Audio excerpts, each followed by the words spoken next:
이라시아이마세! 활기찬 인사 소리가 들리고 코를 찌르는 진한 돈코츠 육수 냄새가 가득합니다. 여러분, 여기는 2026년 1월의 오사카입니다. 코로나가 끝나고 역대급 엔저라니까 이때다 싶어서 비행기표 끄는 분들 많으시죠? 저도 설레는 마음으로 유명하다는 라면 가게에 줄을 섰습니다. 30분을 기다려서 드디어 자리에 앉았습니다. 옆자리엔 일본인 회사원이 앉아있네요. 여기 라면 하나 주세요. 하고 기분 좋게 주문을 마쳤습니다. 그런데 말이죠. 계산서를 받아든 순간 제 눈을 의심했습니다. 분명 메뉴판에서 봤던 가격은 1000엔, 우리 돈으로 약 9,000원 정도였거든요. 그런데 계산서에 찍힌 숫자는 2000엔, 무려 18,000원이 찍혀 있는 겁니다. 사장님 이거 계산 잘못된 것 같은데요? 제가 더듬더듬 일본어로 물어봤어요. 그러자 사장님이 무표정한 얼굴로 메뉴판 뒤쪽을 휙 뒤집어 보여줍니다. 거기엔 꼬불꼬불한 영어로 이렇게 적혀 있었어요. 포리너 프라이스 2,000엔, 포리너 프라이스 9,000엔, 외국인 가격 2,000엔. 옆자리 일본인의 계산서엔 선명하게 1,000엔이 찍혀 있습니다. 잠깐만요. 이게 무슨 상황이죠? 같은 육수, 같은 면발, 같은 차슈가 들어간 똑같은 라면이에요. 그런데 내 옆에 일본인은 9,000원을 내고 한국에서 온 나는 8,000원을 내라니요. 제가 이건 차별 아니냐고 따졌더니 사장님은 어깨를 으쓱하며 말합니다. 싫으면 나가세요. 줄 선 사람 많으니까. 여러분 피가 거꾸로 솟지 않나요? 그런데 더 소름 돋는 사실이 뭔지 아세요? 이게 실수나 일부 악덕업주의 횡포가 아니라는 겁니다. 지금 일본 전역에서 정부와 지자체까지 나서서 이 이중가격제를 합법적으로 밀어붙이려 하고 있다라는 거예요. 도대체 친절의 나라, 환대의 나라, 일본은 왜 이렇게 변해버린 걸까요? 오늘 이 영상은 단순히 일본 나빠요라고 욕하고 끝날 영상이 아닙니다. 라면 한 그릇에 2배 가격을 붙여야만 생존할 수 있는 일본의 처절한 비명, 그리고 그 비명 뒤에 숨겨진 거대한 경제 괴물 슈퍼엔저의 실체, 이게 남의 나라 이야기가 아니라 당장 내일 여러분의 주식 계좌와 월급 통장을 위협할 시한폭탄이라는 사실까지. 지금부터 그 충격적인 진실을 하나하나 뜯어먹어 보겠습니다. 이슈 먹고 가. 지금 시작합니다. 안녕하세요. 세상의 모든 이슈를 뼈까지 발라드리는 이슈 먹고 가입니다. 여러분 최근 뉴스에서 이중가격제라는 말 들어보셨죠? 일본 여행 갔다가 바가지 썼다, 외국인만 비싸게 받는다더라 하는 이야기요. 아마 대부분은 그냥 와 치사하다, 안 가면 그만이지 하고 넘기셨을 거예요. 하지만 오늘 제가 준비한 이야기는 그렇게 단순하지 않습니다. 여러분이 오늘 이 영상을 끝까지 보셔야 하는 이유는 딱 3가지입니다. 첫째, 일본 여행의 판도가 완전히 바뀌었습니다. 모르고 갔다간 기분 좋게 떠난 여행에서 수십만 원을 더 쓰고 올 수도 있습니다. 호구가 되지 않는 법 알려드립니다. 둘째, 일본 경제가 지금 산소호흡기를 떼냐 마냐 하는 상황입니다. 이게 왜 중요하냐고요? 일본이 무너지면 한국 경제는 직격탄을 맞기 때문입니다. 셋째, 돈의 흐름을 읽는 눈을 뜨게 해드립니다. 왜 똑같은 라면인데 가격이 2개일까? 이 질문 하나로 환율, 금리, 그리고 국제정세까지 한 번에 꿰뚫어 드릴게요. 오늘 영상은 평소보다 조금 깁니다. 하지만 장담합니다. 이 영상 하나면 앞으로 10년 동안 경제 뉴스 보면서 이게 무슨 소리야? 할 일은 없을 겁니다. 그럼 문제의 그 라면 가게 이야기부터 더 깊숙이 파고들어 보죠. 자, 여러분, 아까 제가 말한 오사카 라면 가게, 거기가 유별난 곳일까요? 아닙니다. 지금 일본은 북쪽 끝, 홋카이도부터 남쪽 끝, 오키나와까지 이 가격표 2개 붙이기 전쟁 중입니다. 쉽게 말해볼게요. 여러분이 동네 편의점에 갔어요. 삼각김밥을 집었는데 가격표가 이렇게 써 있는 거예요. 주민등록증 있는 동네 사람 1,000원, 외부인 2,000원. 이게 바로 이중가격제입니다. 사실 이게 아주 없는 제도는 아니에요. 인도의 타지마할 같은 유적지 가면 자국민은 몇백 원인데 외국인은 몇만 원 받기도 하죠. 그런데 일본의 경우는 다릅니다. 유적지 입장료가 아니라 밥값, 숙박비, 교통비 같은 생활 물가 전반에 이 칼날을 들이대고 있다는 게 문제예요. 자, 가장 충격적인 곳으로 가보겠습니다. 눈의 도시 홋카이도입니다. 혹시 니세코라고 들어보셨나요? 스키 타는 분들에게는 성지 같은 곳이죠? 파우더 스노우가 끝내주는 곳입니다. 이곳은 지금 일본 속의 외국이라고 불려요. 여기 식당 메뉴판을 보면 입이 떡 벌어집니다. 여러분 스키 타고 내려와서 뜨끈한 덮밥 한 그릇 먹고 싶잖아요. 여기서 게살 덮밥 한 그릇 얼마일까요? 3,000엔? 5,000엔? 아니요, 무려 1만엔. 우리 돈 약 93,000원에 육박합니다. 라면 한 그릇이 3만원이 넘고요. 심지어 푸드트럭에서 파는 핫도그가 2만원이에요. 에이, 관광지니까 비싸겠지? 천만에요. 문제는 이 식당 바로 옆에 있는 직원 식당이나 편의점에서는 일본인들이 500엔짜리 도시락을 먹고 있다는 겁니다. 한쪽에서는 10만원짜리 덮밥이 불티나게 팔리고 벽 하나 사이를 두고 다른 쪽에서는 5,000원짜리 도시락으로 끼니를 때우는 현실. 이게 지금 일본의 니세코에서 벌어지고 있는 일입니다. 더 황당한 사례도 있어요.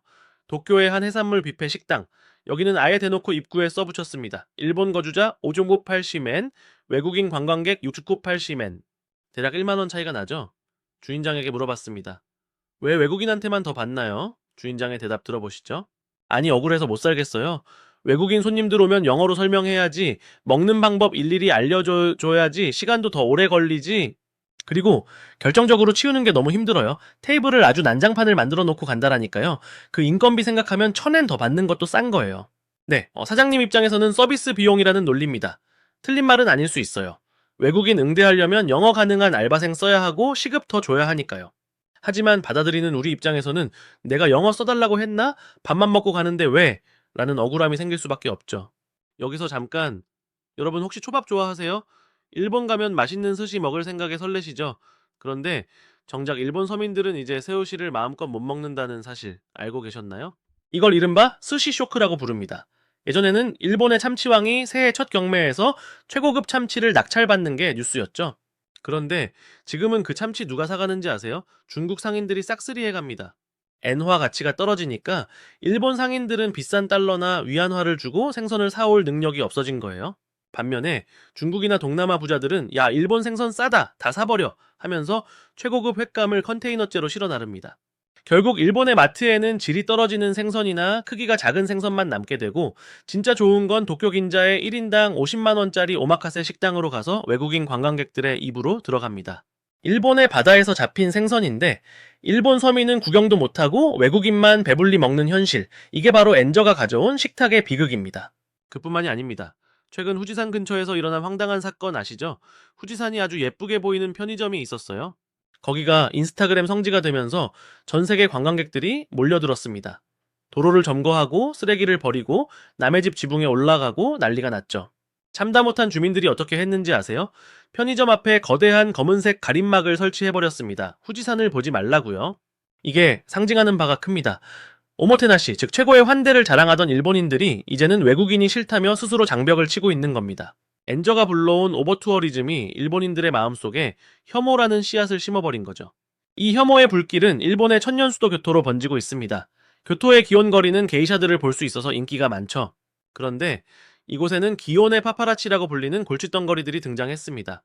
외국인 관광객들이 게이샤를 발견하면 마치 동물원 원숭이를 구경하듯이 우르르 몰려가서 카메라 플래시를 터뜨리고 길을 막고 심지어 기모노 소매를 잡아당기거나 담배 꽁초를 던지는 일까지 벌어졌습니다. 게이샤들이 공포에 떨면서 출근을 못하겠다라고 호소할 정도였죠. 결국 교토 상인회는 특단의 조치를 내렸습니다. 관광객 출입 금지. 사유지 골목에 관광객이 들어오면 벌금 1만엔을 물리겠다고 선언한 겁니다. 관광으로 먹고 사는 도시가 관광객을 거부하는 사태, 이게 지금 엔저가 만든 일본의 슬픈 자화상입니다. 잠자는 곳은 더 심각합니다. 최근 일본의 직장인들 사이에서는 비즈니스 호텔 난민이라는 신조어가 생겼습니다. 이게 정말 우픈 이야기인데요. 일본의 평범한 회사원 다나카 씨의 이야기를 들어보죠. 다나카 씨는 지방지사에서 근무하다가 본사 회의 때문에 도쿄로 출장을 가게 됐습니다. 회사 규정상 출장 숙박비 지원 한도는 1박에 1만엔, 우리 돈 약 9만원 정도였어요. 예전 같으면 1만엔이면 깔끔한 비즈니스 호텔에서 조식까지 먹으며 편하게 쉴 수 있는 돈이었죠. 그런데 호텔 예약 사이트를 켠 다나카 씨는 경악을 금치 못했습니다. 도쿄 시내의 웬만한 비즈니스 호텔 1박 요금이 3만엔을 훌쩍 넘겨버린 겁니다. 1박에 27만원, 30만원이 된 거예요. 왜 이렇게 됐냐고요? 엔저 효과를 노리고 전 세계에서 몰려든 관광객들이 호텔 방을 싹쓸이 해버렸기 때문입니다. 외국인 관광객 입장에서는 1박에 200달러면 낼만한 돈이지만 월급은 그대로인 일본 직장인에게 1박 3만엔은 파산 선고나 다름없죠. 결국 다나카 씨는 캡슐 호텔이나 24시간 만화방을 전전하거나 왕복 4시간이 걸리는 도쿄 외곽의 허름한 모텔까지 밀려나는 신세가 됐습니다. 나라 경제를 지탱하는 일꾼들은 잘 곳이 없어서 거리를 헤매고 놀러온 관광객들은 최고급 호텔에서 샴페인을 터뜨리는 이 모순적인 상황. 일본인들이 느끼는 박탈감이 어느 정도일지 짐작이 되시나요? 상황이 이렇다 보니 일본 상인들 사이에서는 아주 교묘한 상술까지 등장했습니다. 이른바 인바운드 덮밥이라는 건데요. 도쿄의 한 식당에서 파는 소고기 덮밥 가격이 무려 1만엔, 우리 돈 9만원이 넘습니다. 메뉴판 구성을 보면 더 기가 막힙니다. 제일 싼 메뉴는 구석에 아주 작게 써놓고 외국인들이 좋아할 만한 화려한 메뉴는 10배 비싼 가격으로 대문짝만하게 사진을 박아놓은 겁니다. 외국인들은 와 싸다, 10만원이면 먹을만하지 하고 주문하지만 옆자리에 일본인 셀러리맨은 500엔짜리 동전 하나로 먹을 수 있는 가장 싼 규동을 시켜서 후루룩 먹고 나갑니다.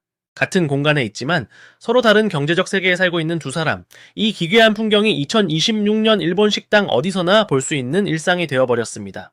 여기서 우리가 한번 냉정하게 생각해 볼 필요가 있습니다.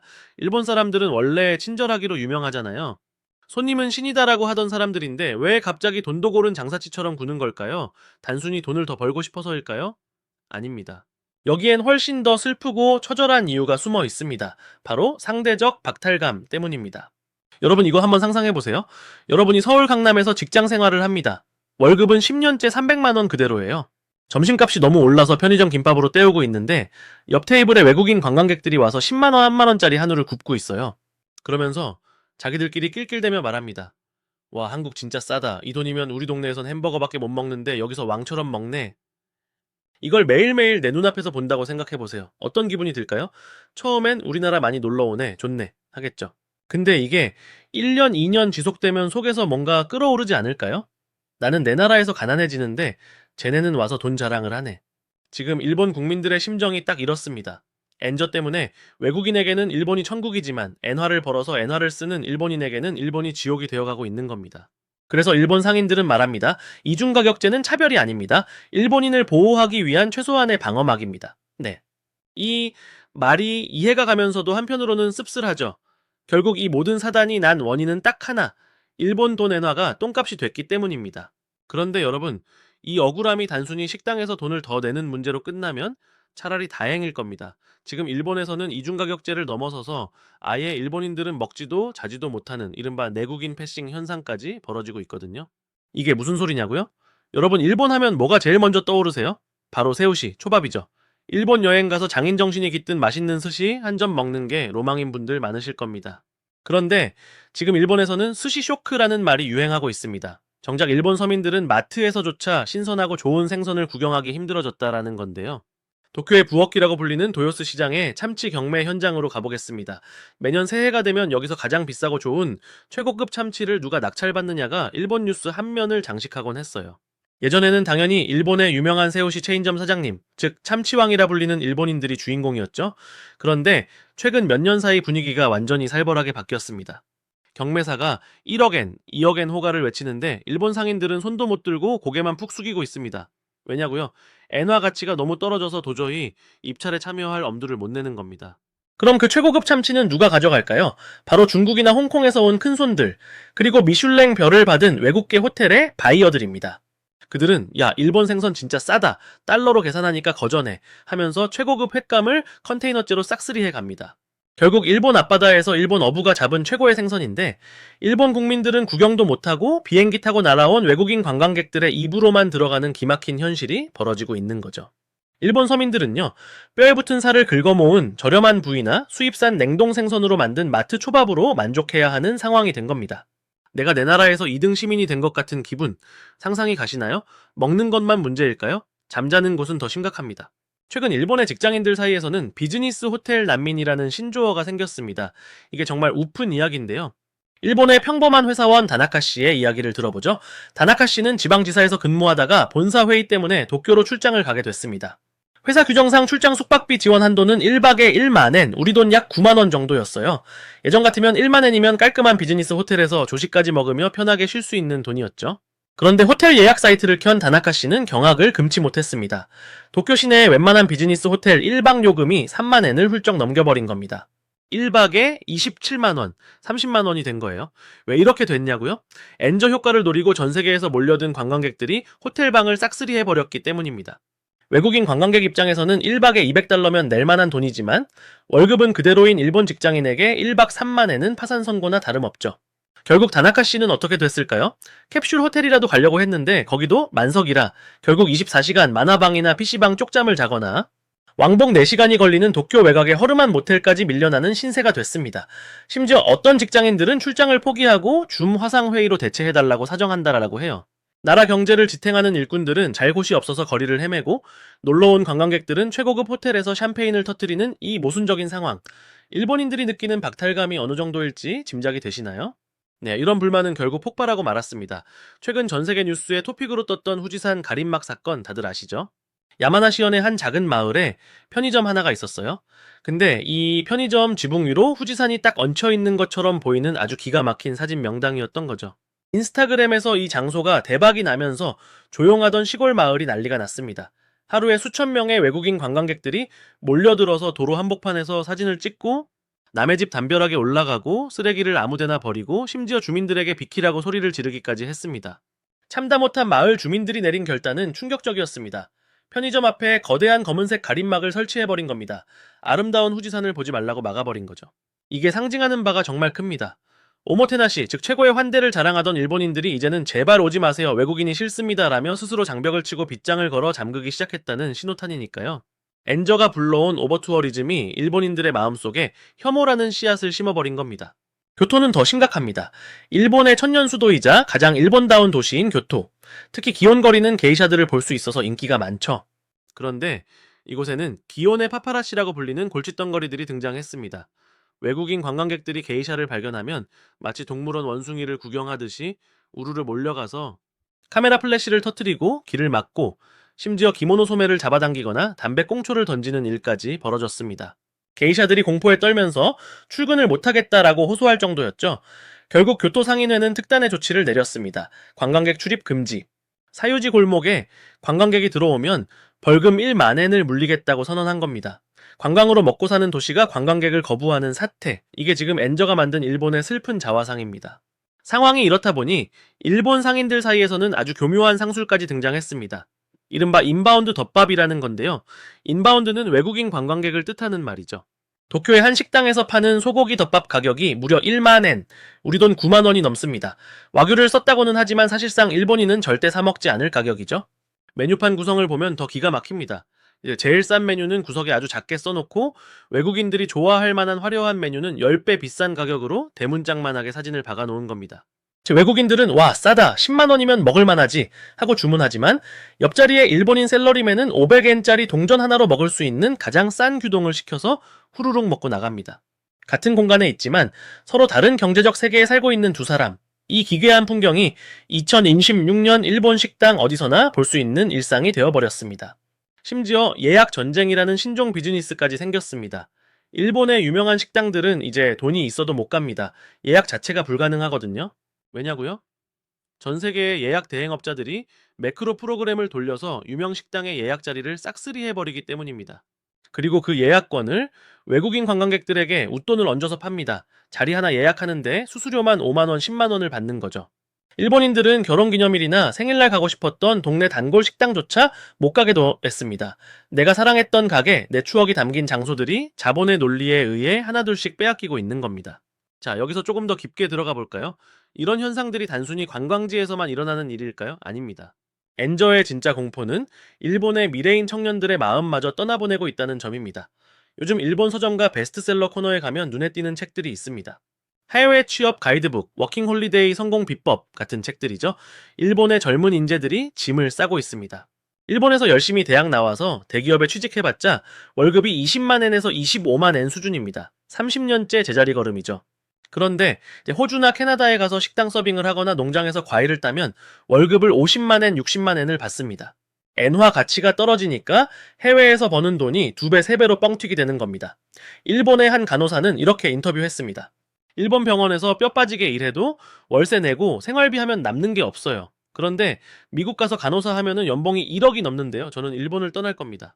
나라를 이끌어가야 할 젊은 의사, 엔지니어, 요리사들이 일본을 탈출하고 있습니다. 이걸 엑소더스라고 하죠. 인재가 빠져나간 자리는 점점 더 늙어가고 활력을 잃어갑니다.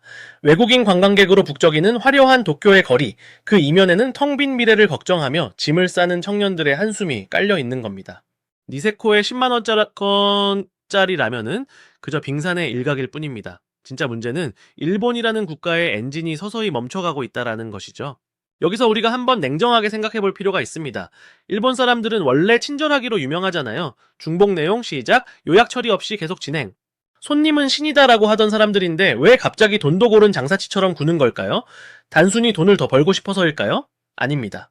여기엔 훨씬 더 슬프고 처절한 이유가 숨어 있습니다. 바로 상대적 박탈감 때문입니다. 여러분 이거 한번 상상해 보세요. 여러분이 서울 강남에서 직장 생활을 합니다. 월급은 10년째 300만원 그대로예요. 점심값이 너무 올라서 편의점 김밥으로 때우고 있는데 옆 테이블에 외국인 관광객들이 와서 10만원짜리 한우를 굽고 있어요. 그러면서 자기들끼리 낄낄대며 말합니다. 와, 한국 진짜 싸다. 이 돈이면 우리 동네에선 햄버거밖에 못 먹는데 여기서 왕처럼 먹네. 이걸 매일매일 내 눈앞에서 본다고 생각해보세요. 어떤 기분이 들까요? 처음엔 우리나라 많이 놀러 오네, 좋네 하겠죠. 근데 이게 1년, 2년 지속되면 속에서 뭔가 끓어오르지 않을까요? 나는 내 나라에서 가난해지는데 쟤네는 와서 돈 자랑을 하네. 지금 일본 국민들의 심정이 딱 이렇습니다.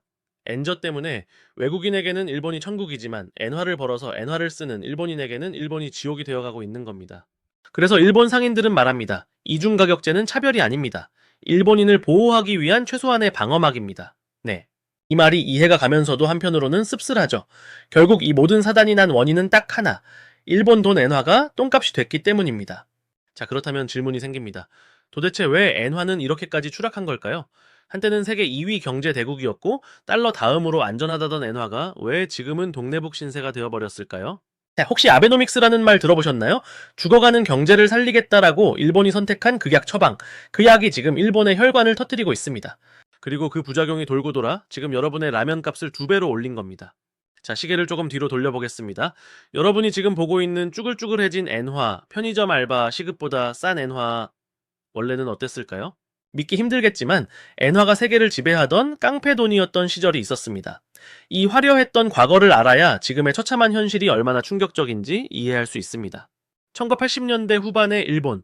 지금의 조용하고 겸손한 일본과는 차원이 다른 나라였습니다. 정말 미친 시대였습니다. 어느 정도였냐면요. 당시 도쿄 땅값이 얼마나 비쌌는지 아세요? 도쿄에 있는 황거, 즉 일왕이 사는 곳의 땅을 팔면 미국 캘리포니아주 전체를 살 수 있다.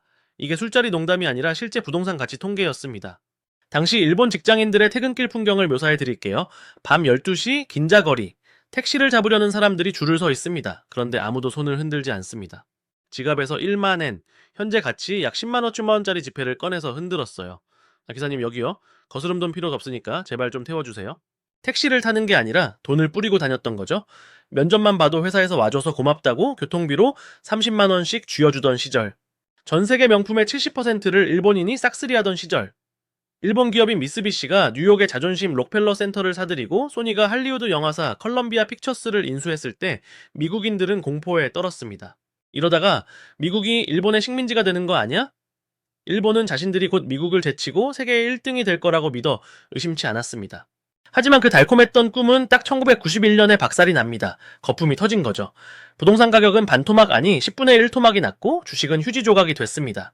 평생 오를 거야 라며 빚을 내서 집을 샀던 사람들은 하루아침에 빚더미에 앉아 거리에 나앉았습니다.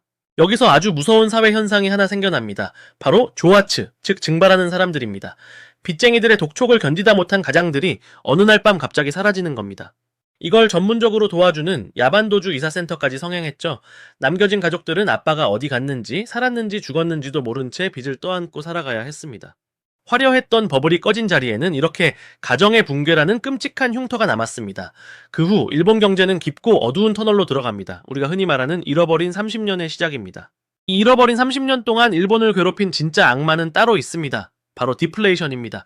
뉴스에서 인플레이션, 즉 물가 상승이 무섭다는 말은 많이 들어봤는데 디플레이션은 뭘까요? 쉽게 말해서 모든 것의 가격이 계속 떨어지는 현상입니다. 작가님 물건값 떨어지면 소비자는 좋은 거 아니에요? 천만의 말씀입니다. 경제학적으로는 이게 인플레이션보다 훨씬 무섭고 나라를 말려죽이는 저승사자입니다. 왜 무서운지 시뮬레이션을 돌려볼까요? 여러분이 자동차를 사려고 해요. 지금 3천만 원입니다. 근데 뉴스를 보니까 다음 달에 차 가격이 2,900만 원으로 떨어진대요. 그럼 지금 사요, 안 사요? 안 사죠? 한 달 기다리죠? 한 달 뒤가 되어 됐어요. 근데 또 떨어진대요. 800만 원이 된대요. 그럼 또 기다리죠. 사람들이 지갑을 닫고 소비를 미룹니다. 물건이 안 팔리면 기업은 어떻게 될까요? 돈을 못 버니까 직원을 해고하거나 월급을 깎습니다. 월급이 깎인 사람들은 돈이 없으니까 더 안 씁니다. 소비 감소, 기업 매출 하락, 임금 삭감, 소비 더 감소. 이게 무한 반복되는 지옥. 그게 바로 일본이 30년 동안 앓았던 디플레이션 질병입니다. 일본 사람들의 머릿속에는 내일은 오늘보다 더 가난할 거야 라는 패배감이 뼛속까지 박혀버린 거죠. 이 시기에 자란 젊은이들을 사토리 세대라고 부릅니다. 득도했다는 뜻인데요. 돈도 명예도 승진도 다 필요 없다. 어차피 노력해봤자 안 되니까 욕망을 버리고 그냥 소소하게 살자. 일본의 활력이 완전히 죽어버린 겁니다. 지옥 같은 무기력증에서 탈출하기 위해 2012년 한 남자가 구세주처럼 등장합니다. 바로 아베 신조 총리입니다. 그는 일본 경제라는 다 죽어가는 환자에게 말합니다. 지금까지의 방법으로는 안 돼. 내가 살려줄게. 대신 아주 강력하고 위험한 주사를 맞아야 해. 그게 바로 전 세계 경제 교과서를 다시 쓰게 만든 그 유명한 아베노믹스입니다. 아베노믹스는 복잡해 보이지만 핵심은 아주 단순하고 무식합니다. 세계의 화살 중 첫 번째 화살, 바로 돈을 미친 듯이 찍어낸다입니다. 경제학 용어로는 양적 완화라고 하는데요. 어렵게 생각할 것 없습니다. 아주 진한 에스프레소 커피가 있어요. 너무 써서 아무도 못 마셔요. 그래서 주전자를 들고 물을 계속 들이붓는 겁니다. 그럼 어떻게 되죠? 커피 맛이 연해지죠? 마찬가지로 시중에 돈을 엄청나게 풀면 돈의 가치가 똥값이 됩니다. 이게 바로 일본 정부가 인위적으로 만든 엔저의 시작입니다. 자연스럽게 된 게 아니라 일본 정부가 작정하고 만든 작품이라는 거죠. 아베 총리는 왜 멀쩡한 자기네 돈 가치를 쓰레기로 만들었을까요? 국민들 해외여행 비싸게 가게 하려고? 바보라서 그럴까요? 아닙니다. 거기엔 아주 철저하고 교활한 계산이 있었습니다. 아베의 행복 회로 시나리오는 이렇습니다. 첫째, 돈을 풀어 엔화 가치를 떨어뜨린다. 둘째, 일본의 대기업들이 해외에 물건을 팔 때 가격 경쟁력이 생긴다. 셋째, 기업들이 돈방석에 앉고 주가가 폭등한다. 넷째, 낙수 효과로 인해 돈 번 기업들이 직원들 월급도 올려주고 투자도 한다.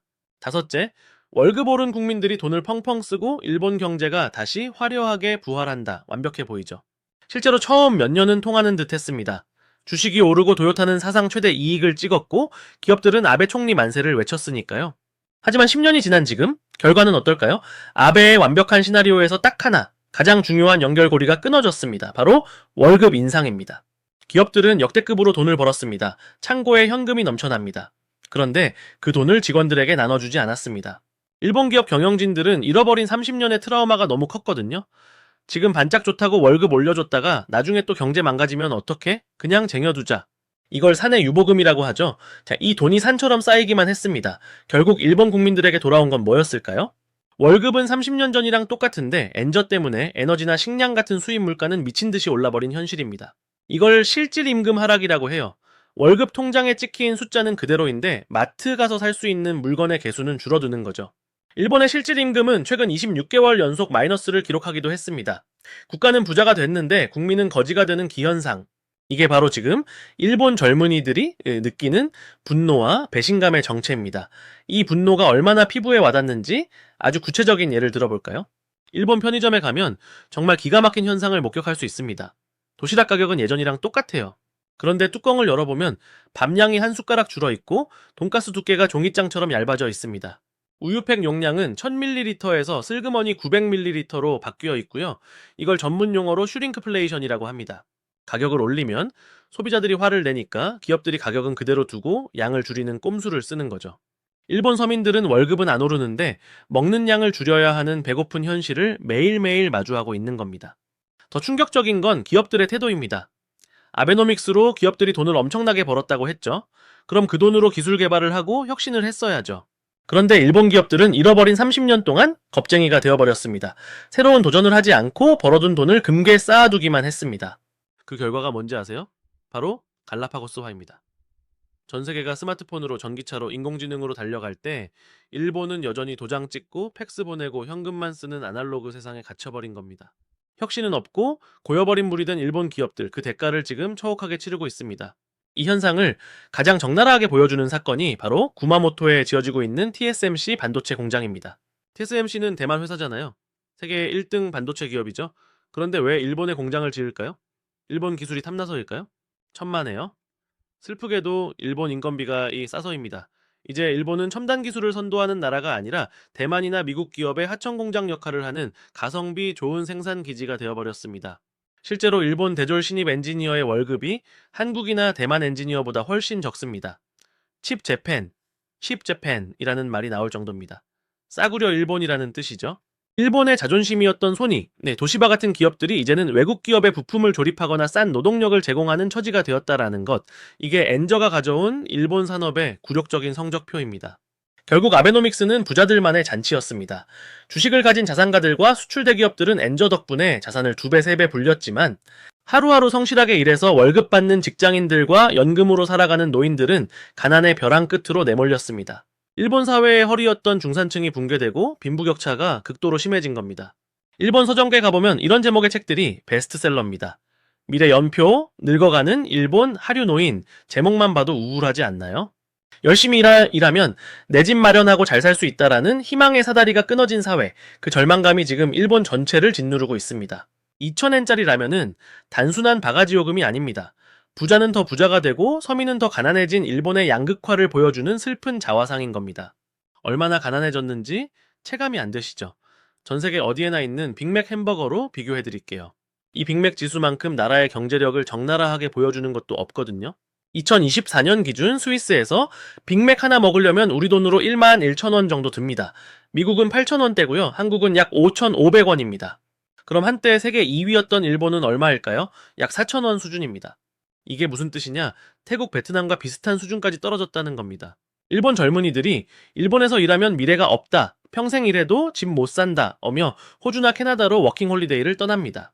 거기서 영어를 못해도 식당 접시 닦기만 하면 일본에서 대기업 다니는 것보다 돈을 2배, 3배 더 많이 버니까요.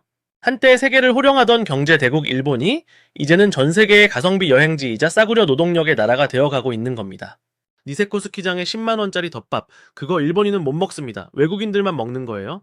자기 나라 땅에서 자기들은 편의점 도시락 먹고 외국인들은 최고급 요리를 먹는 현실. 이게 엔저가 만든 2026년 일본의 슬픈 자화상입니다. 여기서 똘똘한 우리 구독자님들은 이런 의문이 드실 거예요. 아니 작가님, 엔저 때문에 서민들이 그렇게 힘들면 이제 돈 그만 찍고 금리 올리면 되잖아요. 아베노믹스 실패했다면서 왜 계속 붙들고 있어요? 아주 날카로운 질문입니다. 정상적인 나라라면 진작에 금리 올리고 돈줄을 죄었을 겁니다. 하지만 일본은 지금 멈추면 넘어지는 자전거, 아니 폭탄을 실은 트럭에 올라탔습니다. 금리를 못 올리는 피치 못할 아주 끔찍한 사정이 있거든요. 이유는 간단합니다. 빚이 너무 많아요. 일본 정부는 그동안 돈을 찍어내느라 빚을 엄청나게 졌습니다. 국가 부채가 무려 1,200조 엔, 우리 돈 약 1경원이 넘어요. GDP 대비 부채 비율이 260%입니다. 베네수엘라 다음으로 세계 꼴찌 수준이에요. 여기서 금리를 만약 1%만 올려도 어떻게 될까요? 정부가 갚아야 할 이자만 1년에 수십조 원이 늘어납니다. 교육 예산, 국방 예산, 복지 예산 다 끌어다가 이자 갚는 데 써야 합니다. 심하면 일본 정부가 파산할 수도 있습니다. 이러지도 못하고 저러지도 못하는 상황. 경제를 살리려고 금리를 내렸는데 이제는 금리를 올리면 나라가 망하는 외통수에 걸린 겁니다. 그런데 여기서 아주 흥미로운 음모론, 아니 합리적인 의심을 하나 해볼 수 있습니다. 바로 미국의 태도입니다. 원래 미국은 어떤 나라가 인위적으로 돈 가치를 떨어뜨리면 환율 조작국이라며 몽둥이를 들고 때리는 나라입니다. 그런데 이상하게 일본이 이렇게 대놓고 엔저를 유도하는데도 미국은 모른 척하고 있습니다. 왜 그럴까요? 바로 중국 때문입니다. 미국 입장에서 아시아에서 중국을 견제할 수 있는 가장 믿음직한 파트너는 일본이거든요. 일본 경제가 완전히 망해서 중국한테 먹히는 것보다는 차라리 엔저를 용인해줘서라도 일본 기업들이 숨을 쉬게 해주는 게 미국의 거대한 전략적 이익에 부합한다라는 겁니다. 결국 일본의 엔저는 단순히 경제 문제가 아니라 미국과 중국의 패권 전쟁이라는 거대한 체스판 위에서 벌어지는 일이라는 거죠. 우리는 그 사이에서 새우등 터지고 있는 거고요. 자, 지금까지 일본이 왜 이렇게 됐는지 역사와 정책을 훑어봤습니다. 일본 진짜 큰일 났네 하고 남의 일처럼 느껴지시나요? 그런데 여러분, 진짜 공포는 지금부터입니다. 네, 일본이 자기네 살겠다라고 마구 찍어낸 그 엄청난 양의 엔화, 그 돈들이 얌전히 일본 은행 금괴만 들어있을까요? 천만에요. 국경을 넘어 전 세계로 흘러나가서 아주 위험한 머니게임의 판돈으로 쓰이고 있습니다. 다음은 여러분의 주식 계좌와 아파트 값을 위협하는 시한폭탄, 금융시장의 핵폭탄이라 불리는 엔캐리 트레이드의 정체를 까발려 드리겠습니다. 이거 모르면 어느 날 자고 일어났는데 내 삼성전자 주식이 반토막 나 있어도 이유조차 모르게 됩니다. 자, 이제 분위기를 좀 바꿔서 더 무서운 이야기를 해보겠습니다. 앞서 일본이 경제를 살리겠다라고 돈을 미친 듯이 찍어냈다라고 했죠. 수도꼭지를 틀어놓은 것처럼 콸콸콸 쏟아져 나온 그 많은 돈, 금리는 마이너스거나 0%대. 사실상 은행에서 돈 좀 제발 빌려가세요 라고 사정하는 수준이었죠. 이때 전 세계에 내로라 하는 천재 투자자들, 월스트리트의 헤지펀드 매니저들의 머릿속에 악마의 아이디어가 번쩍하고 떠오릅니다. 눈치가 빠른 그들은 일본이라는 나라가 만든 시스템의 허점을 발견한 겁니다. 잠깐만, 일본에서 돈을 빌려서 딴 데다 굴리면 이거 완전 땅 짚고 헤엄치기 아니야? 이건 투자가 아니라 그냥 바닥에 떨어진 돈 줍기잖아. 이것이 바로 전 세계 금융시장을 인질로 잡고 있는 핵폭탄, 이름만 들어도 금융가 사람들이 벌벌 떤다는 엔캐리 트레이드의 시작입니다. 이름부터 벌써 어렵죠? 캐리 트레이드. 자, 뉴스에서 맨날 나오는데 솔직히 무슨 말인지 모르고 넘어간 적 많으시죠? 오늘부로 완벽하게 정리해드립니다. 다 잊으시고 딱 이것만 기억하세요. 이자 따먹기 게임. 아주 쉬운 비유를 들어드릴게요. 상상해보세요. 여러분이 지금 돈이 하나도 없어요. 빈털터리입니다. 그런데 친구 A는 마음씨가 너무 좋아서 돈을 빌려주는데 이자를 0%만 받겠대요. 야, 그냥 원금만 갚아. 이자 필요 없어. 여러분은 이 친구한테 냅다 100억 원을 빌립니다. 그리고 그 돈을 들고 옆 동네 친구 B에게 달려갑니다. 친구 B는 요즘 돈이 급해서 자기한테 돈을 맡기면 이자를 5%나 준대요. 자, 여러분은 일본 친구한테 빌린 100억 원을 그대로 미국 친구 통장에 넣습니다. 계산이 두들겨 볼까요? 100억 원을 5% 이자 주는 곳에 넣으면 1년에 이자만 5억 원이 나옵니다. 그럼 1년 뒤에 일본 친구 A한테 갚아야 할 이자는 0원, 가만히 앉아서 내 돈 한 푼 안 쓰고 손가락 하나 까딱 안 하고 1년에 5억 원을 공짜로 버는 겁니다. 이게 말이 됩니까? 네, 금융시장에서는 말이 됩니다. 이게 바로 엔캐리 트레이드의 핵심 메커니즘입니다. 금리가 싼 일본 엔화를 빌려서 금리가 비싼 미국 달러 자산에 투자한다. 이게 얼마나 달콤한 꿀단지였냐면요. 지난 몇 년간 상황을 보세요. 미국은 인플레이션 잡겠다라고 기준금리를 5.5%까지 미친 듯이 올렸잖아요. 네, 근데 일본은 우리는 아직 멀었어 라며 마이너스 금리거나 0.1%를 유지했습니다. 금리 차이가 무려 5%포인트 이상 벌어진 겁니다. 전 세계의 눈먼 돈들이 미친 듯이 일본 은행 창구로 몰려가 엔화를 빌립니다. 그리고 그 돈을 달러로 바꿔서 어디에 투자했을까요? 안전한 미국 국채도 샀지만 더 욕심을 냈습니다. 수익률이 더 높은 미국 빅테크 주식도 사고 심지어 변동성이 큰 비트코인까지 샀습니다. 여기서 아주 중요한 포인트가 하나 더 있습니다. 엔화를 빌려서 달러로 투자하려면 일단 엔화를 팔고 달러를 사야겠죠?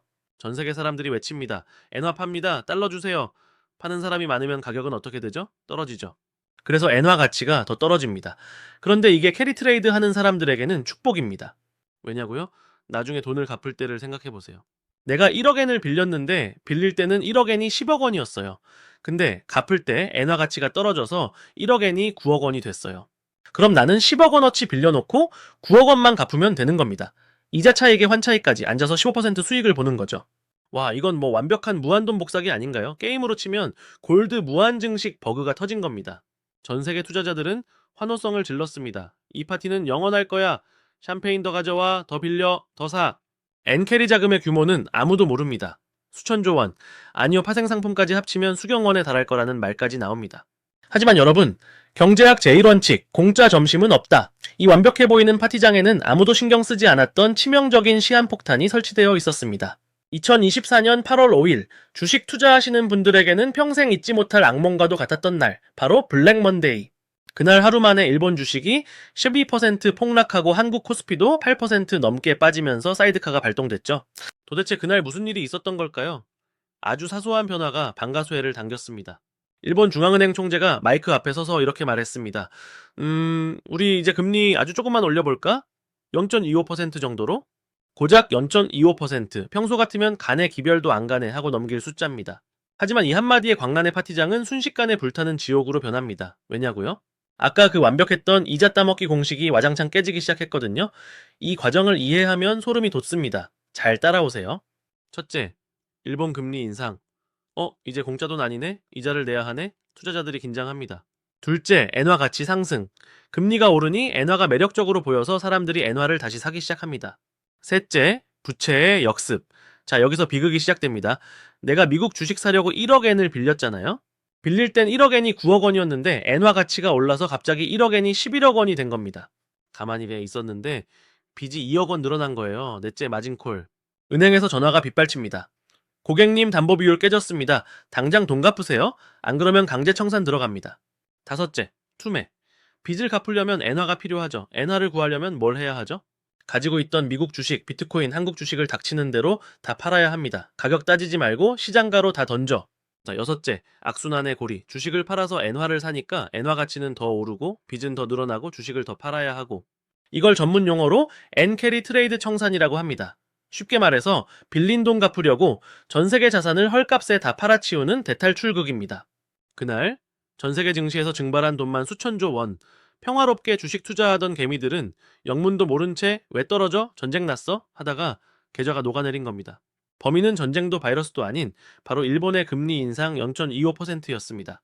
여기서 흥미로운 캐릭터 하나를 소개할게요. 경제뉴스 좀 보신 분들은 한 번쯤 들어보셨을 이름 와타나베 부인. 실존 인물은 아니고요. 일본의 가정주부 투자자들을 통칭하는 경제 용어입니다. 일본은 남편이 월급을 받아오면 부인이 돈 관리를 전적으로 하는 문화가 강해요. 그런데 30년 동안 은행 이자가 0.051%였잖아요. 알뜰살뜰한 와타나베 부인들이 화가 난 겁니다. 은행에 넣어봤자 돈이 썩어. 이럴 바엔 내가 직접 굴린다. 그래서 이 평범한 주부들이 안방에 앉아서 노트북 하나 켜놓고 남편 몰래 엔화를 달러로 바꿔서 호주 국채, 브라질 채권, 미국 주식을 사들이기 시작했습니다.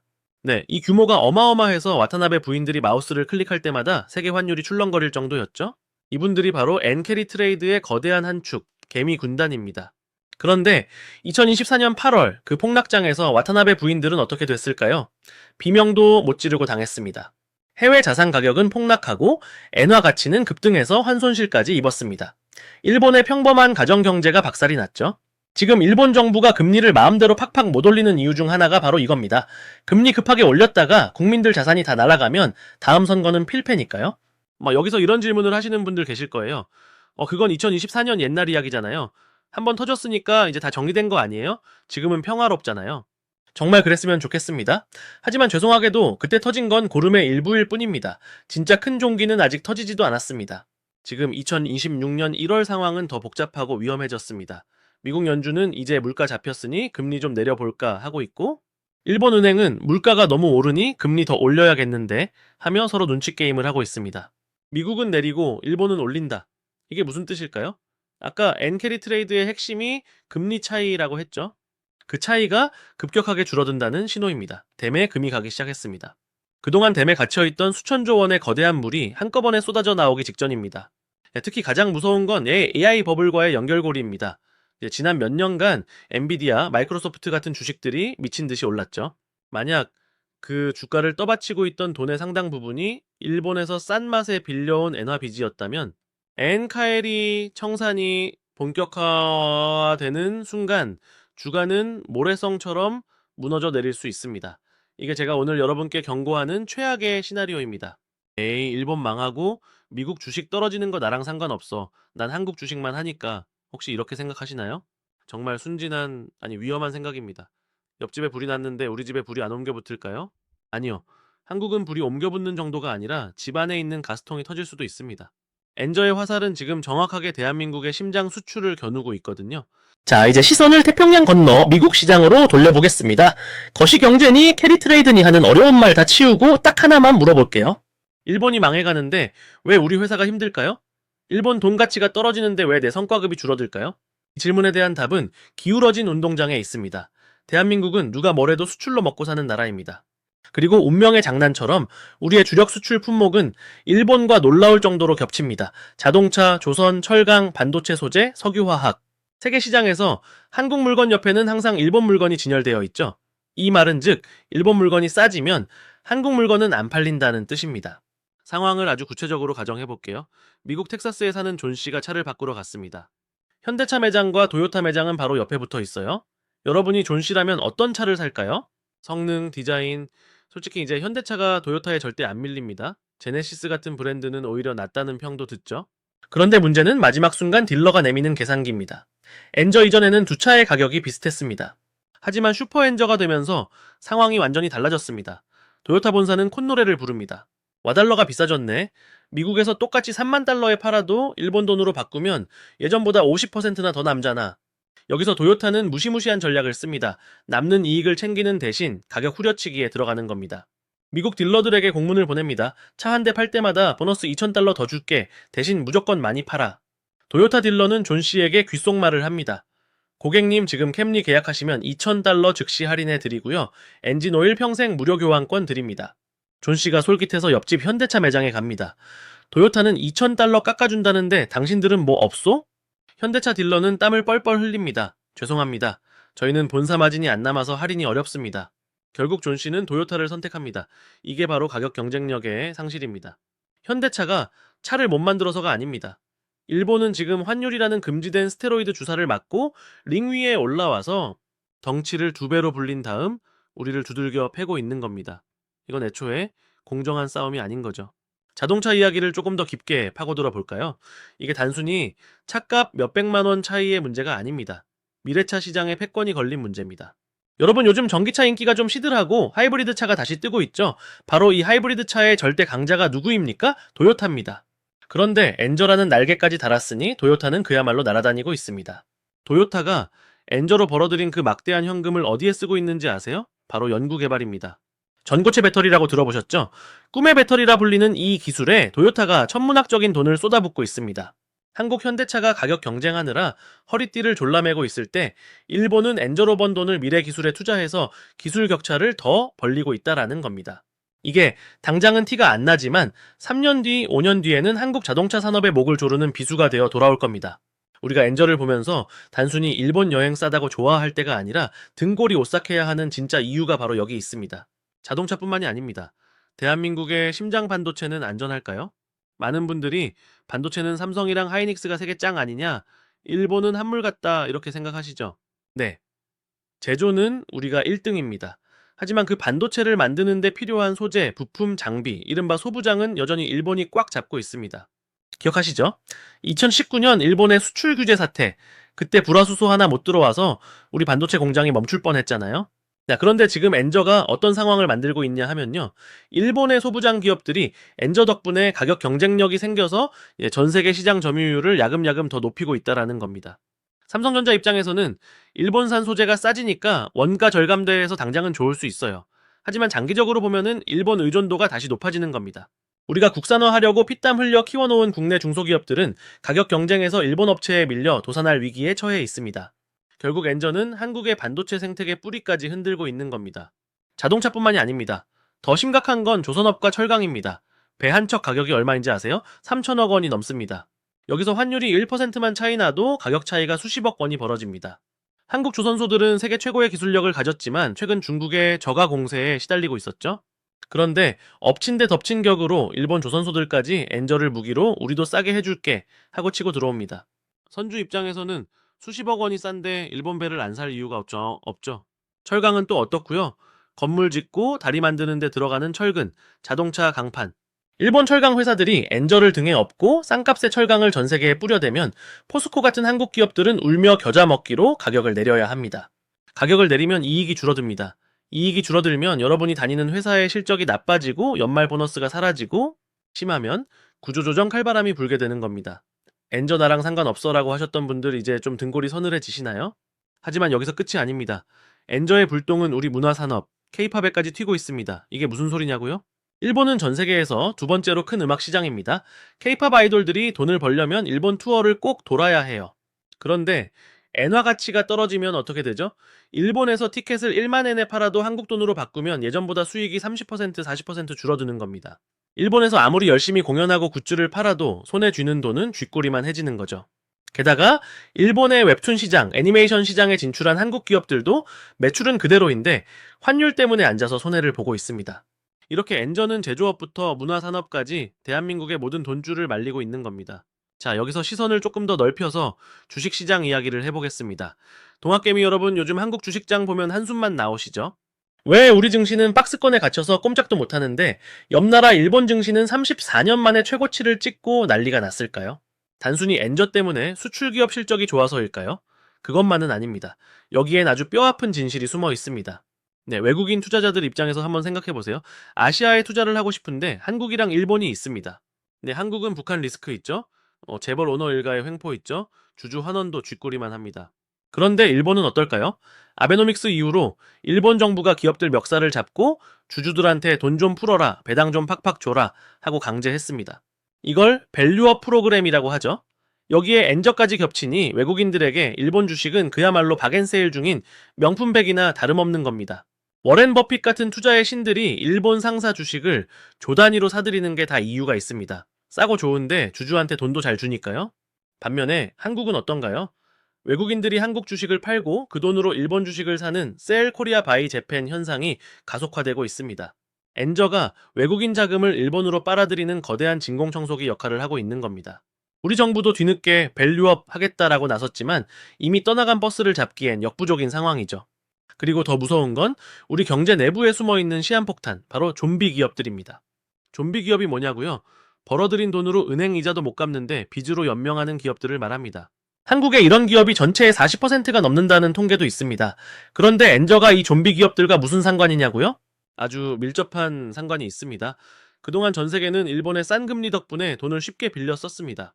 한국의 좀비 기업들도 그 유동성 파티 속에서 근근히 버텨왔죠. 자, 그런데 일본이 금리를 올리고 엔캐리 트레이드 자금을 회수하기 시작하면 전 세계적으로 돈줄이 마릅니다. 한국의 시중 금리도 따라 오를 수밖에 없어요.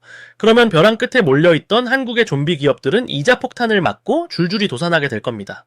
기업이 망하면 실업자가 쏟아져 나오고 소비가 얼어붙고 부동산 가격이 폭락하는 경제 위기의 도미노가 시작되는 거죠. 일본의 금리 인상 버튼 하나에 한국 경제의 생사가 달려있다라고 해도 과언이 아닙니다. 수출 기업들만 죽어날까요? 천만에요. 우리 동네 자영업자 사장님들은 더 죽을 맛입니다. 아까 제가 2024년에 일본 간 한국인이 700만 명이라고 했죠. 통계청 자료를 보면 그분들이 일본 여행 가서 쓰고 온 돈이 약 7조 원이라고 추산됩니다. 7조 원. 감이 안 오시죠? 우리나라 웬만한 대기업 1년 매출이랑 맞먹는 돈이 증발한 겁니다. 여러분의 지갑을 한번 열어보세요. 돈이 무한한가요? 아니죠. 한 달에 쓸 수 있는 용돈, 휴가비는 정해져 있습니다. 이걸 한정된 예산이라고 하죠. 여러분이 이번 여름 휴가 때 일본 가서 100만 원을 쓰고 왔다면 그 100만 원은 한국 어디선가 쓰였어야 할 돈이 사라진 겁니다. 야, 제주도 갈 돈이면 일본 가지 바가지 너무 심해. 네, 소비자 입장에선 지극히 합리적인 선택입니다. 저라도 그럴 것 같아요. 하지만 국가 경제 전체로 보면 끔찍한 일입니다. 만약 그 7조 원이 국내에서 돌았다면 어땠을까요? 제주도 렌터카 사장님, 강릉 횟집 이모님, 부산 카페 알바생에게 그 돈이 갔겠죠. 그럼 사장님은 돈을 벌어서 알바생 월급을 주고 알바생은 그 돈으로 옷을 사입고 옷가게 사장님은 또 밥을 사 먹고, 이걸 경제학에서 승수 효과라고 합니다. 돈이 돌고 돌면서 경제를 키우는 거죠. 그런데 엔저라는 블랙홀이 이 돈을 몽땅 빨아들여 버렸습니다. 돈이 도는 혈관이 꽉 막혀버린 겁니다. 지금 한국 자영업자 폐업률이 역대 최고 수준입니다. 물론 물가도 오르고 금리도 올라서 힘들지만 역대급 엔저로 인한 소비 유출이 자영업 몰락의 아주 큰 원인이라는 사실 불편하지만 인정해야 합니다. 일본 라면 가게 사장님은 한국 손님 덕분에 웃고 있는데 한국 국밥집 사장님은 파리만 날리다 가게 문을 닫고 있는 현실. 이게 엔저의 나비 효과입니다. 자, 여기서 제일 억울하고 분통 터지는 이야기 하나 해드릴게요. 오늘 영상에서 가장 중요한 경제 개념 중 하나인 커플링 현상입니다. 쉽게 말해서 일본이랑 한국이랑 도매금으로 묶인다는 뜻입니다. 뉴욕 월스트리트나 런던의 금융가에 앉아있는 외국인 큰손들. 이 사람들 눈에는 한국과 일본이 어떻게 보일까요? 우리는 달라. 우리가 기술도 더 좋고 역동적이야 라고 생각하죠. 하지만 냉정한 투자자들의 눈에는 비슷해 보입니다. 첫째, 지리적으로 딱 붙어있다. 둘째, 산업 구조가 비슷하다. 셋째, 중국 경제에 영향을 많이 받는다. 그래서 금융시장에는 아주 고약한 관행이 생겼습니다. 야, 일본 경제 엉망이라며? 엔화 떨어지네. 그럼 옆에 있는 한국도 위험하겠네. 한국 돈도 같이 팔아. 이걸 전문용어로 프록시 해지라고도 합니다. 일본 엔화를 팔고 싶은데 시장이 너무 커서 부담스러우니까 대신 한국 원화를 파는 경우도 생깁니다. 그 결과 어떤 일이 벌어질까요? 그래프를 겹쳐보면 소름이 돋습니다. 엔화가 떨어질 때 원화도 같이 떨어집니다. 네, 일본이 잘못했는데 한국이 같이 뺨을 맞는 격입니다. 그래서 일본이 엔저 때문에 고생할 때 우리나라도 덩달아 고환율의 늪에 빠졌습니다. 기억나시죠? 1달러에 1100원 하던 게 1300원, 1400원을 뚫고 올라갔던 거. 환율 오르면 수출기업한테 좋은 거 아니야? 옛날엔 그랬죠. 근데 지금은 아닙니다. 우리는 자원이 없는 나라잖아요. 기름 한 방울, 밀가루 한 톨까지 다 외국에서 달러 주고 사와야 합니다. 환율이 오르면 어떤 일이 벌어지는지 마트 가서 확인해 보세요. 주유소 기름값이 오릅니다. 운송비가 오르니 모든 물건 배송비가 오릅니다. 빵값, 라면값, 과자값이 오릅니다. 겨울철 난방비 폭탄, 전기세 인상으로 이어집니다. 돼지 닭이 먹는 사료가 비싸지니 고기값도 오릅니다. 여러분이 마트 계산대 앞에서 와, 물가 미쳤다, 월급 빼고 다 오르네 라고 한숨 쉬는 그 순간, 그 비싼 영수증 뒤에는 엔저에 질질 끌려다니는 원화의 눈물이 숨어 있는 겁니다. 일본이 돈을 풀어서 자기네 돈 가치를 떨어뜨렸는데 그 불똥이 튀어서 내 월급의 가치까지 갉아먹고 있는 거죠. 자, 지금까지 엔저가 만든 지옥도를 구경하셨습니다. 일본은 가난해지고 세계 경제는 시한폭탄을 안고 있고 한국은 덩달아 두들겨 맞고 있습니다. 정말 답이 없어 보이죠? 그렇다면 이 미친 엔저는 언제 끝날까요? 아니, 끝날 수는 있는 걸까요? 어떤 전문가는 일본은 결국 망할 것이라고 하고 어떤 전문가는 일본은 다시 부활할 것이라고 합니다. 과연 누구 말이 맞을까요? 자, 이제 수정구슬을 들여다볼 시간입니다. 과연 일본은 이 지긋지긋한 슈퍼 엔저의 늪에서 빠져나올 수 있을까요? 그리고 일본 경제는 어디로 흘러갈까요? 전 세계 경제 전문가들이 예상하는 시나리오는 크게 두 가지입니다. 첫 번째는 가장 이상적인 시나리오 연착륙입니다. 일본 중앙은행이 아주 천천히 조심스럽게 금리를 올리는 겁니다. 마치 살얼음판을 걷듯이요. 자, 이제 금리 0.5%, 시장 충격 없지? 괜찮네. 다음엔 0.75%. 이렇게 하면 엔화 가치가 서서히 회복될 겁니다. 그러면은 일본인들의 숨통은 좀 트이겠죠? 수입 물가가 잡힐 테니까요. 대신 부작용도 감수해야 합니다.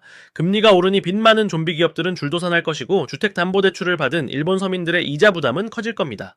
우리 같은 관광객에게는 싸고 맛있는 일본은 이제 안녕입니다. 하지만 일본이라는 나라가 망하지 않고 버티려면 이 길밖에 없습니다. 하지만 정말 무서운 건 이쪽입니다. 경착륙, 금리를 올리기 시작해서 했는데 일본 정부가 늘어난 이자를 감당 못해서 배째라 하고 나오는 경우, 또는 시장이 일본은 이제 끝났어 라고 판단해서 금리를 올려도 엔화가 계속 떨어지는 경우입니다. 이러면 일본은 아시아의 아르헨티나가 될 수도 있습니다. 돈이 휴지 조각이 되고 사람들은 자국돈 엔을 버리고 달러나 금만 찾는 상황. 상상하기 싫지만 일경원이 넘는 빚더미 위에 앉은 일본에게 국가 부도가 불가능한 시나리오는 아닙니다. 자, 여기서 미래 시나리오에 대해서 조금 더 매운맛으로 예측해 보겠습니다. 아까 제가 일본이 아르헨티나처럼 될 수도 있다라고 했는데요.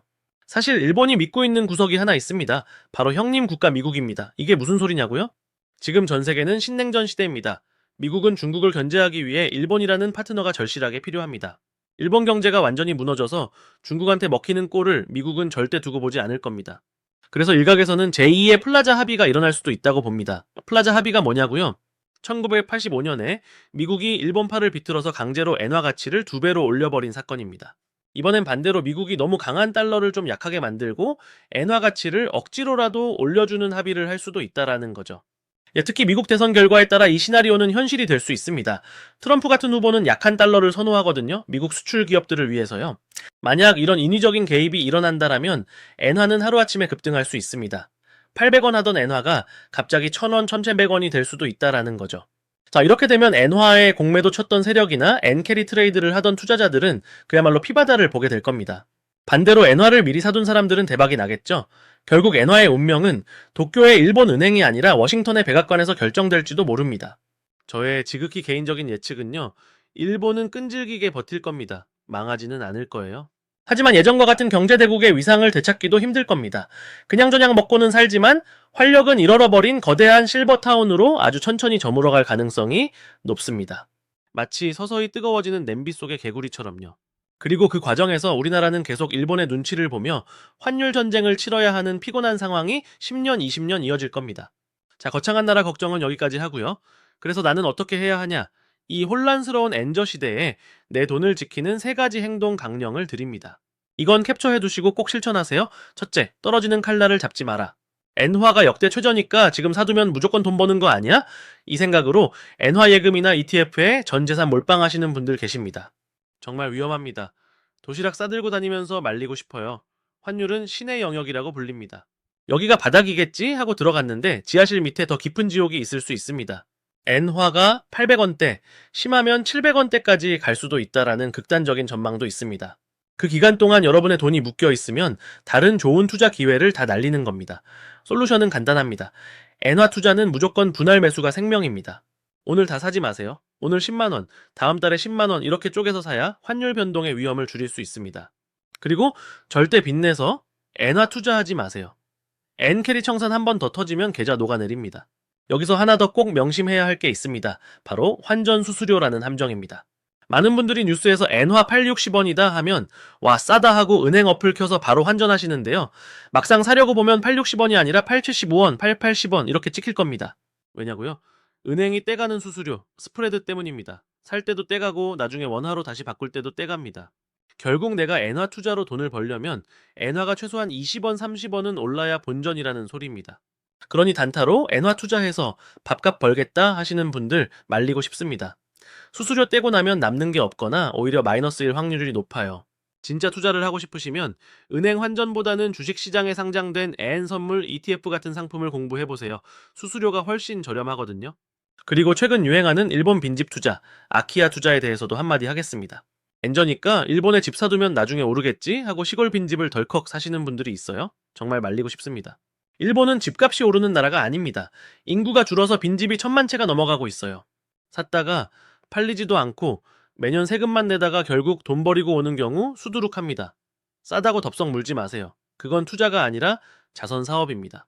둘째, 일본 여행 갈 거면 지금 가라. 단 개념 있게 소비하자. 일본 여행 솔직히 말해서 지금이 제일 쌉니다. 일본 물가가 오르고 있고 이중가격제도 점점 확대되고 있으니까요. 가고 싶다면 미루지 말고 다녀오세요. 그게 경제적으로는 이득입니다. 하지만 개념 있는 소비를 부탁드립니다. 가서 일본 물건 싹쓸이해 오는 게 애국은 아닙니다. 그리고 혐한 식당이나 터무니없는 이중 가격을 요구하는 곳은 과감하게 걸으세요. 한국인은 호구가 아니다라는 걸 보여줘야 합니다. 여러분의 돈은 여러분을 존중해주는 곳에 써야 가치가 있습니다. 그게 자본주의의 투표입니다. 그리고 일본 여행 가시는 분들 팁 하나 더 드릴게요. 요즘 일본에서 카드 결제 거부하는 가게들이 은근히 늘고 있습니다. 특히 노포나 시골 가게들은 온리 캐시, 즉 현금만 받는 경우가 많아요. 제 카드 수수료 내기 싫다라는 거죠. 엔저 때문에 원가 부담이 커지니까요. 그러니 트래블로그나 트래블월렛 같은 카드만 믿고 환전 하나도 안 해가시면 낭패 볼 수 있습니다. 비상금으로 현금 1만엔, 2만엔 정도는 꼭 챙겨가시는 센스가 필요합니다. 셋째, 금리의 흐름을 읽어라. 오늘 영상에서 이것만 건져가셔도 여러분은 경제 고수입니다. 미국 금리 대 일본 금리, 이 두 숫자의 차이가 줄어드는지 늘어나는지만 지켜보세요. 뉴스에서 미국 연준이 금리를 내린다는 소식이 들리면 엔화 가치가 좀 오르겠구나. 엔캐리 청산이 일어날 수 있겠네. 내 주식 포트폴리오 점검해야겠다. 네, 이렇게 연결해서 생각하는 습관을 들이세요. 이 연결의 힘이 바로 부자들의 사고방식입니다. 마지막으로 마인드셋에 대한 이야기를 좀 더 깊게 하고 싶습니다. 우리가 일본을 보면서 반면교사로 삼아야 할 게 있습니다. 지금 일본의 모습이 10년 뒤, 20년 뒤 한국의 미래가 될 수 있다라는 공포입니다. 저출산, 고령화, 지방소멸, 저성장. 이 모든 키워드가 일본과 한국이 쌍둥이처럼 닮아 있습니다. 일본 젊은이들이 사토리 세대가 되어 욕망을 거세당하고 해외로 탈출하는 모습. 지금 한국의 NPO 세대와 너무나 비슷하지 않나요? 일본의 빈집 문제, 한국의 지방 아파트 미분양 사태와 겹쳐 보이지 않나요?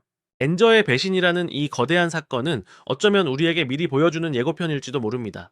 우리가 일본을 비웃을 때가 아닙니다. 일본이 잃어버린 30년을 겪으며 어떻게 버텼는지, 그리고 지금 엔저라는 극약 처방을 쓰면서까지 무엇을 지키려고 하는지 그 처절한 몸부림을 연구해야 합니다. 그래야 우리는 잃어버린 30년을 피할 수 있습니다.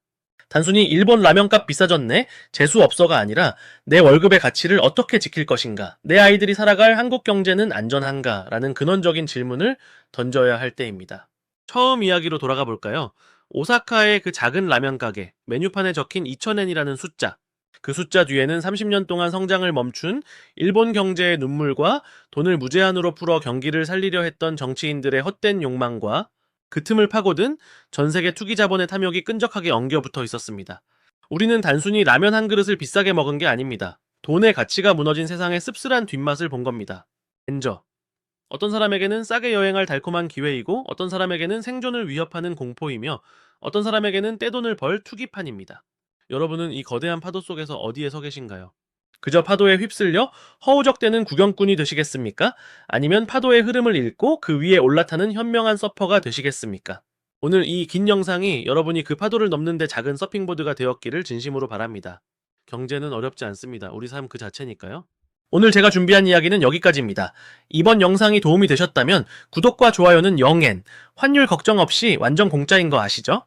저는 다음 주에 더 맛있고 영양가 있는 이슈를 들고 다시 찾아오겠습니다. 지금까지 이슈 먹고 가였습니다. 고맙습니다. 역시 라면은 한국 라면이 제일 맛있네. 김치 없나? 김치.